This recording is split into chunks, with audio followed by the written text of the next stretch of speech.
Ayan, guys. Good evening. Time check.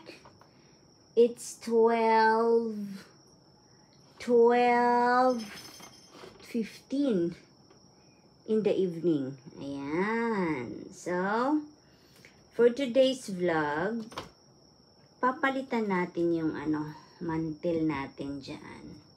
Yung ating tablecloth. Ayan. Kasi, medyo, na to sa amin.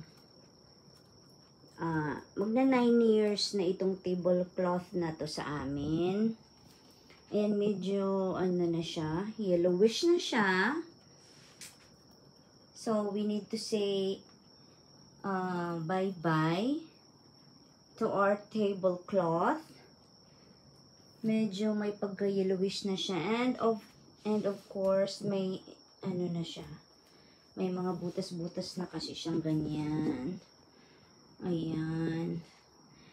That's a sign of love. Love. Ayan. Kasi, nagagamit siya talaga. Everyday. Dito kami kumakain. Ayan. Dito kami nag-aaway. Minsan. Ayan. So, papalitan natin siya. Ayan. So, say bye to our tablecloth. Bye-bye, tablecloth. Gokuro-sama ne. And thank you for being with us for 9 years. Tablecloth. Thank you. Thank you. Ayan. And of course, Merry Christmas. Merry Christmas. Merry Christmas na daw. Diyos ko. Ayan. Okay.